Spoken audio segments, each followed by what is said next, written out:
ఓం నమ శివాయ. నేను మీ పురంత వీరయ్య స్వామిని. మంత్రశాస్త్ర యూట్యూబ్ ఛానల్ చూస్తున్న ప్రేక్షక మహాశయులందరూ కూడా స్వాగతం, సుస్వాగతం. ఈరోజు విషయానికి వస్తే, మన భారతదేశం ప్రపంచానికి ఏ మంత్ర విద్య ఇచ్చింది అనేది ఒక భక్తుడు అడిగాడండి. దాని సమాధానం మనం మంత్రశాస్త్రంలో చెప్పుకుందాం. మనకు కొన్ని లక్షల సంవత్సరాల నుంచి యుగ యుగాల నుంచి ఈ శాస్త్రం ఉంది, ఈ మంత్రాలు ఉన్నాయి అని చెప్పడం అందరూ విని ఉంటారు. మన తాత ముత్తాతల కాడికి వెళ్ళి ప్రపంచానికి భారతదేశం ఏమి ఇచ్చింది అనేది చెప్పుకుందాం. ఋగ్వేదం, యజుర్వేదం, సామవేదం, అథర్వవేదం, ఈ 4 వేదాలు కూడా ప్రపంచాన్ని చాటి చెప్పింది మన భారతదేశం అండి. రామాయణం, మహాభారతం, భగవద్గీత, ధర్మశాస్త్రం, అర్థశాస్త్రం, ఖగోళ శాస్త్రం, విజ్ఞాన శాస్త్రం, భూత శాస్త్రం, సంహిత, సూత్ర, మహిమాంస సూత్ర, నాట్యశాస్త్ర, యోగశాస్త్ర, యోగ విశిష్టత, అవనవ భారతి, పంచతంత్రము, దివ్య ప్రబంధము, తిరుమురై, పంచదశము, వేదాంతసారం, ఇలా 25 శాస్త్రాలు ప్రపంచాన్ని నేర్పించింది మన భారతదేశం. 25 సూత్రాలు, శివసూత్రాలు నేర్పించింది మన భారతదేశం. అదేవిధంగా 18 పురాణాలు ఉంటాయి. లింగ పురాణం, పద్మపురాణం, శివపురాణం, గరుడ పురాణం, ఇలాంటి 18 పురాణాలు కూడా మనకు అందించింది ఈ యొక్క మంత్ర విద్య శాస్త్రం. మరి కొందరు అంటారండి, ఇవన్నీ పురాణాలు ఎందుకండి, సమయం లేదు మాకు చెప్పకండి ఇవన్నీ అంటే, మన భారతదేశాన్ని ఎంత విచ్ఛిన్నం చేశారంటే, కానీ కొన్ని వందల సంవత్సరాలుగా ఆడు బ్రిటిష్ పరిపాలన, ఇక్కడ మొఘల్ పరిపాలన అన్నీ కూడా చిన్న విచ్ఛిన్నం చేసి పెట్టాయి.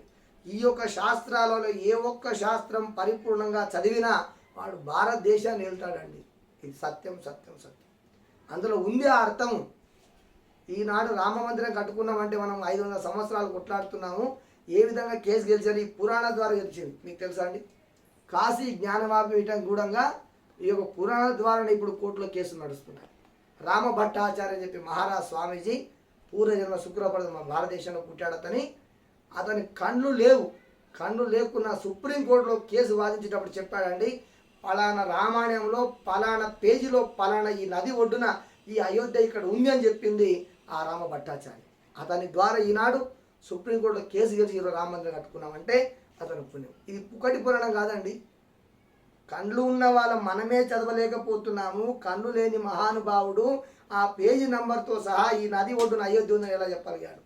ఇది మన మంత్రశాస్త్రం ఉందా ఆ యొక్క శక్తి. కాబట్టి ఈ పురాణాలు, శాస్త్రాలు పుకిడి కాదు. ప్రతి ఒక్క పిల్లలకు మీరు నేర్పించాలి.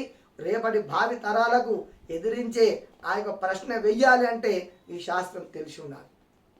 ఇందులో ఏ ఒక్క శాస్త్రం మనం నేర్చుకున్నా ప్రపంచంలో భారతదేశం ముందు స్థానం ఉంటుందని వాళ్ళు మూర్ఖులు కొందరు ఆలోచన చేసి మన భారతదేశాన్ని కొన్ని వందల సంవత్సరాలు వెనక్కి చేశారు.